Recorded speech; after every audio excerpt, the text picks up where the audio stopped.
Hey everybody, what's up? This is Chris from T3 Handicapping, and I am here to bring you a full card analysis from Churchill Downs on Wednesday, 11/24/2021. Thank you for tuning in, and thank you for your continued support of T3 Handicapping. Before we jump in today, a couple of things here. Just as always, you can always find us t3handicapping.weebly.com. That's where you can go ahead and purchase our memberships to get access to the members portal, which has not only the information that we go over here in these videos, but has access to all of our tracks, and we've got some good ones coming online here momentarily. As always, you can find us on YouTube, you can find us on Facebook, T3 Handicapping, and you can also find us on Twitter at handicappingT3. So those are all the different ways to find us. Obviously, we've got a big week of racing ahead. We are moving into the Thanksgiving and Black Friday cards, which are always exciting. And now we start to really rev up towards Pegasus, which is at the end of January. So a lot going on here, even though it's kind of the lull with no Triple Crown. Breeders' Cup is over. This always, to me, feels like kind of the kickoff of the next cycle. Now, one thing that I did want to point out here is a new addition to the website. You notice that on the race summaries, there's always a track profile listing of like what type of run style typically does well. I've now gone ahead and just published everything we have on the website. And so based on our data, you'll be able to go in here and you can see that in dirt sprints, we favor front runners from post 4 through 9 at Aqueduct. We don't favor closers. And then here you've got an NA because there isn't really a bad post position that fits the description there. But here you can see that like in turf sprints, the 7 through 9 post position is not good. So you can go ahead and find that for everything. You'll notice like Churchill Downs has not been running turf since we've come online, and so we don't really have any data available for that one yet. There will be some where there's like limited data available because I don't like to rely too heavily on previous meets cards, especially when they don't have as many races on a surface. I like to really focus on what we're currently running on. So you can find those on our website. There's a little ribbon across the top that says track profiles. Click there and you'll be able to see all of our tracks. So if you want to go back and see how Indiana Grand played this year, you can go back and certainly do that.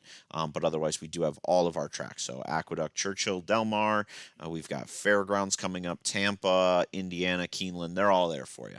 Go ahead and check it out. We've got new tracks coming online here. We just added Mahoning Valley earlier this week. We're going to be adding Fairgrounds and Tampa Bay as they come on. I know those are places a lot of people like to play, especially Fairgrounds as we start getting into prep season for the Triple Crown. When Oaklawn comes online, we will go there as well. And before we get into handicapping the card, I wanted to let you know about our Black Friday special. If you renew or purchase a new monthly membership on Friday, November 26th, so that's on Black Friday, if you just put in the message to me, Clark, in honor of the Clark Handicap, then I will extend your subscription from 30 days out to 60 days. So you basically get 2 months for the price of one. Still just the $10 for the month, but that will get you all the way through January. If you've already purchased the November package, it will take you through the end of January. If you purchase on the 26th, that will take you at least through Pegasus Day. So kind of a nice thing there. One other thing I am offering, if you mention us on Twitter or Facebook, make sure that we're mentioned specifically in the tweet or specifically in your post. I will send you a coupon for an additional 20% off. If you do that before Black Friday, you can actually apply that 20% off to your Black Friday purchase, and you'll get the 60 days for 20% off. So that'd be $8 for 2 months, which is a heck of a deal if you ask me. So please mention us on Facebook and Twitter. Spread the word about what we're doing, and get the word out there. And if you do, we're willing to thank you for that. So you got your Black Friday special, but again, mention us on those social channels as well. We greatly appreciate that. Thank you. Let's jump into the card for November 24th. This is why we're here, so let's run through it. I'm going to do a quick card recap, so I'm just going to run through all the races. No pick 5 ticket structure or anything, just kind of quick highlights. One of the things that I'm going to point out about this card is there's 2 things about this card that I kind of like. So in this first race, I have a contrarian opinion, which I think is really important to have if you're going to make a strong stand.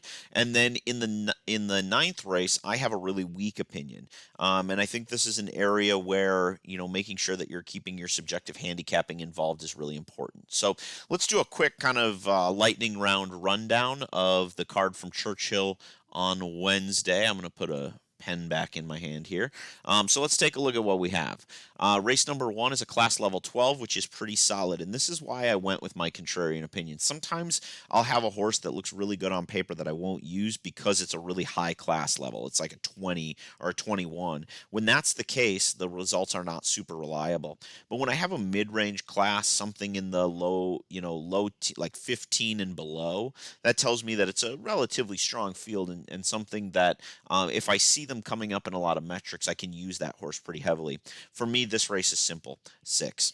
I'm going to use the 6 at 6-1. I love the price. It's going to be forwardly placed. I'm going to use this horse singled in some horizontal wagers. I'm also going to use this horse keyed up in vertical wagers. So I will for sure, I think the 3 is a solid horse. I think the 7 is a solid horse. I actually don't hate Just Fine by Me, although I'm a little nervous about the pace number.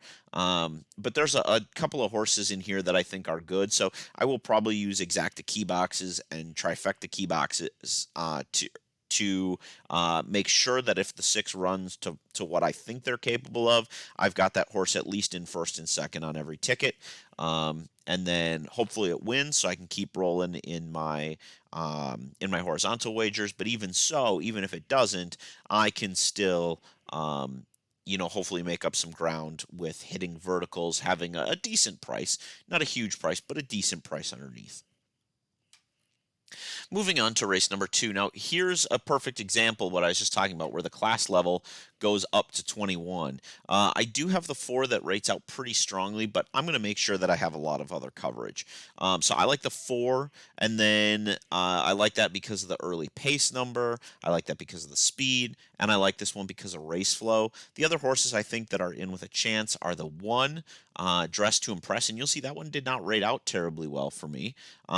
But that's okay by me in a class level like this. I think you can be a lot more inclusive when you have pace numbers like this, or when you have a class level like this. You can see the pace is not really competitive, but close enough, but the race flow looks good. So this horse should have enough coming late. One of the big things that I noted here, because the 3 actually rated out as my top horse, this 3 is a closer and does rank out in 3rd place on my race flow, but you're going to notice, look at the difference here in the number. To me, that's not requisite of a horse that's going to be able to get the job done late, and that's why I passed on that one. Moving on here, we're going to go to race number 3. Race number 3, we have a class level 10. Pace looks to get a little bit hot up on top.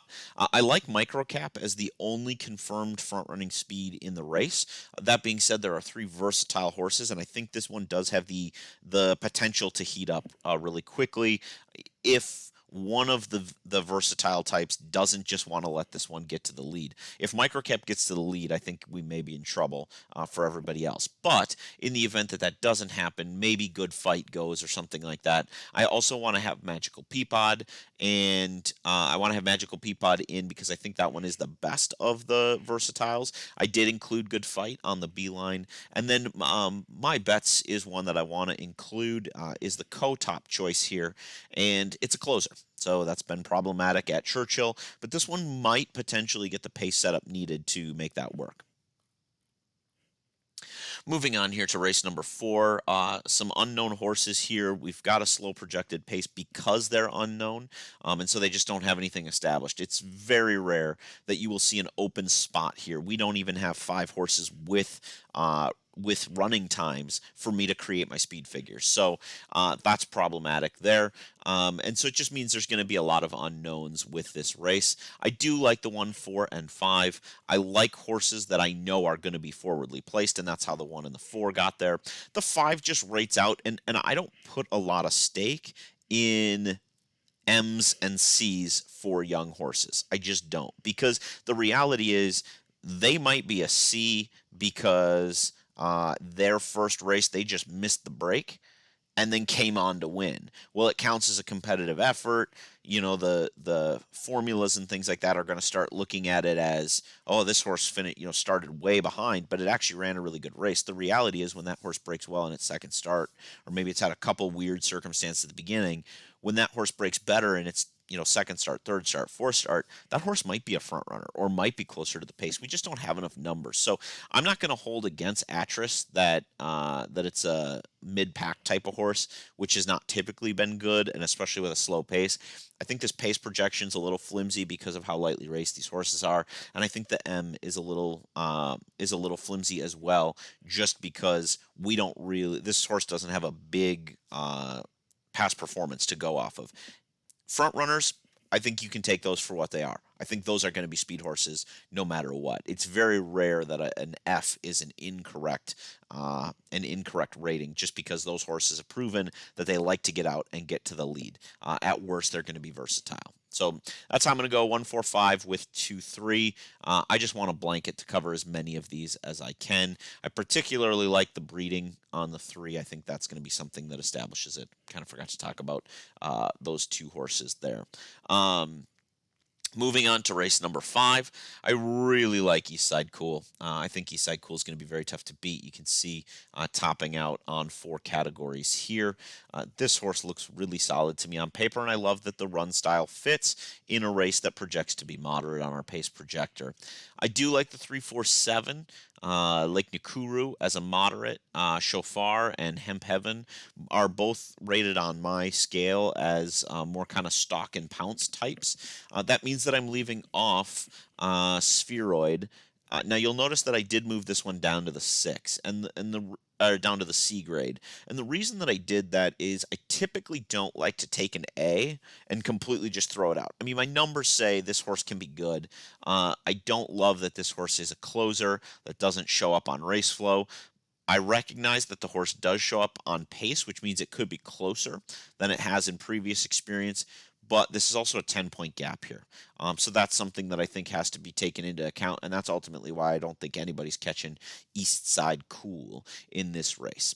Okay, so I moved 6 down to a C just because I don't want to take an A all the way off my board. I'll keep it on there as a saver, even sometimes when the price isn't great.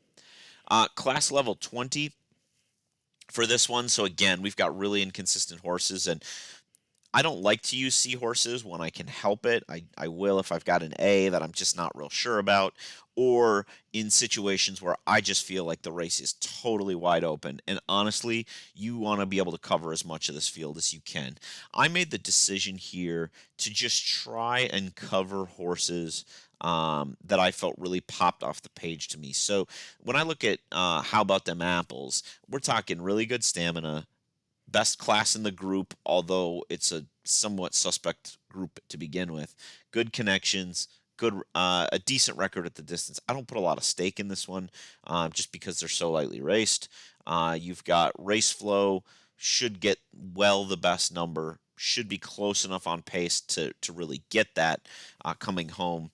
So 7 to me seems like the one that's going to win. After that, Miracle Mischief, I just don't really know what to expect. I moved that one down to the B line. Honey Run, I think has shown talent, could be there early, and especially if the pace doesn't heat up. Even though it rates out as a mid-pack, looks to have early speed that will at least keep it competitive in these spots. Number 9, Distorted View, I like. Again, another one with good pace numbers. I think the pace projector here, like I said, is going to be a little goofy, so I could see this one getting out to the front as well. Now, the one concern is then that I do have 3 projected, early speed type of horses going to the front. I don't know if that's wise. That remains to be seen. On the B line, I do like Miracle Mischief a lot. Well bred. The 9 is also well bred, by the way. Um, and so I've got some positives there. The horse, has run against some decent class. Speed numbers are as competitive based on my figures as anybody else.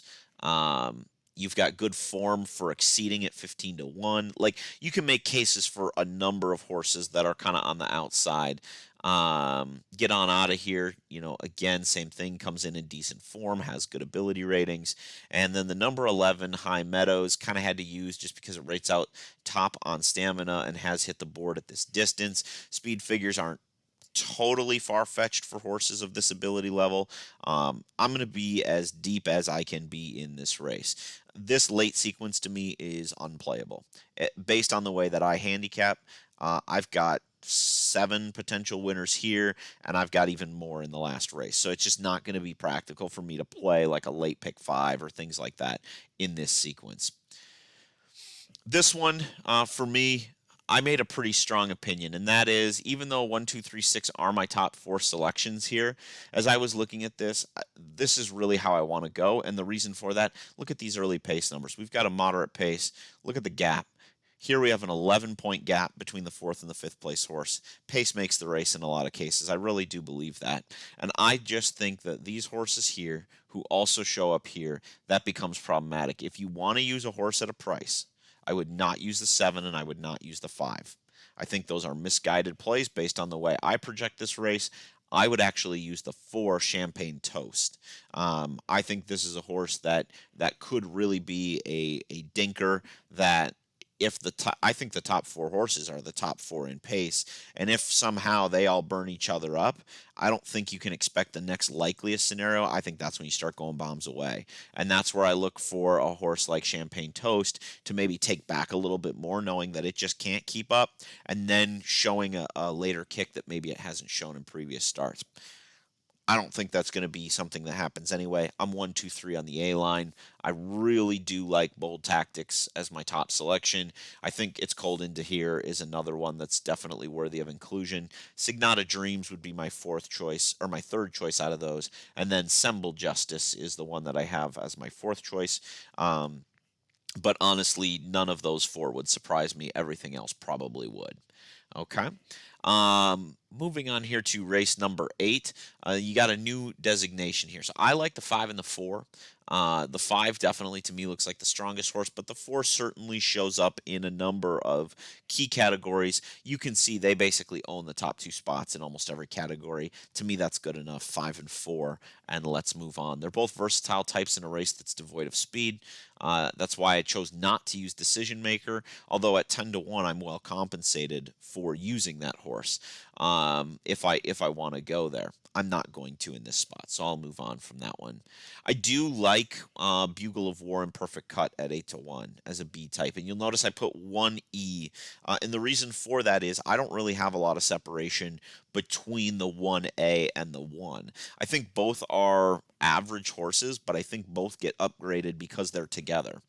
Bugle of War is going to be toward the front. If nobody goes, Bugle of War could easily try and get the lead and just go, and essentially take on the role of a rabbit to set it up for Perfect Cut.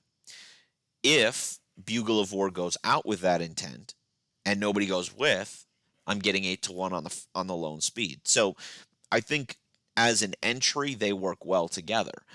If this were to be a situation where the 1A or the 1 ends up scratching, I probably don't want either of them, and then I might be more inclined to take the better price on the number 3 and in Decision Maker. So that's one of those areas where you need to kind of be flexible based on how the race shapes up and how those scratches can play a big role. Our final race is race number 9. It's a class level 11, and this one is going 8 furlongs. And I could throw a blanket over this field. It's a field of 11, 12 running interests, or I should say 12 betting interests, 13 horses signed on. So we will have some scratches here. But you look at this race. I mean, I've got 1, 2, 3, 4 horses at A plus and 3 horses at A minus. I've got 7 horses that rate out as A's. That to me is impossible. I just don't have an opinion that's requisite of putting cash into this race. Now, I think that this is going to be a race that a lot of people struggle with. You can see the morning line maker did as well, 4-1. If I play this race, I'm honestly going to look at all of these 7 horses, and I'm just going to take the one that's the biggest overlay based on my fair odds. That's it. I'm just going to sit there and watch the board. And as we get close to post time, I'll take the one that's probably closest to. I bet on one of these I'll get 3 points higher than what I think they are. And if I can get one that's at least 3 points higher, I'll just play the horse to win. That's what I'm going to do here. I cannot string together anything that makes sense here. If you've got a strong opinion in this race, this is an area where I think you will separate from a lot of people, because I think a lot of people are going to try and get a ton of coverage in this race. And if you can find somebody that you really like, maybe say the 8. I mean, I like Surveillance a lot, a front running type, coming from the 8 post. Not a great post, but not a horrible post when compared to like the 12, for example.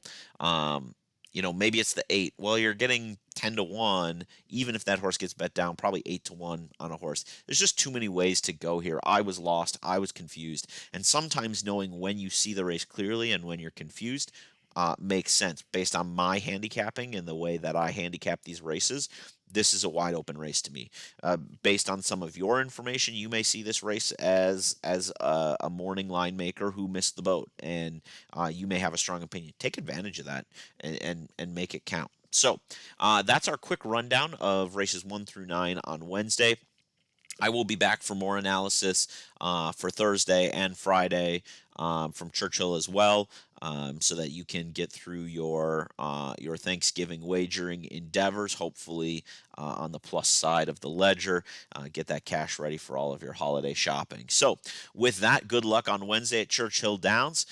Don't forget to mention us on Facebook and Twitter for an additional 20% off. Don't forget our Black Friday special.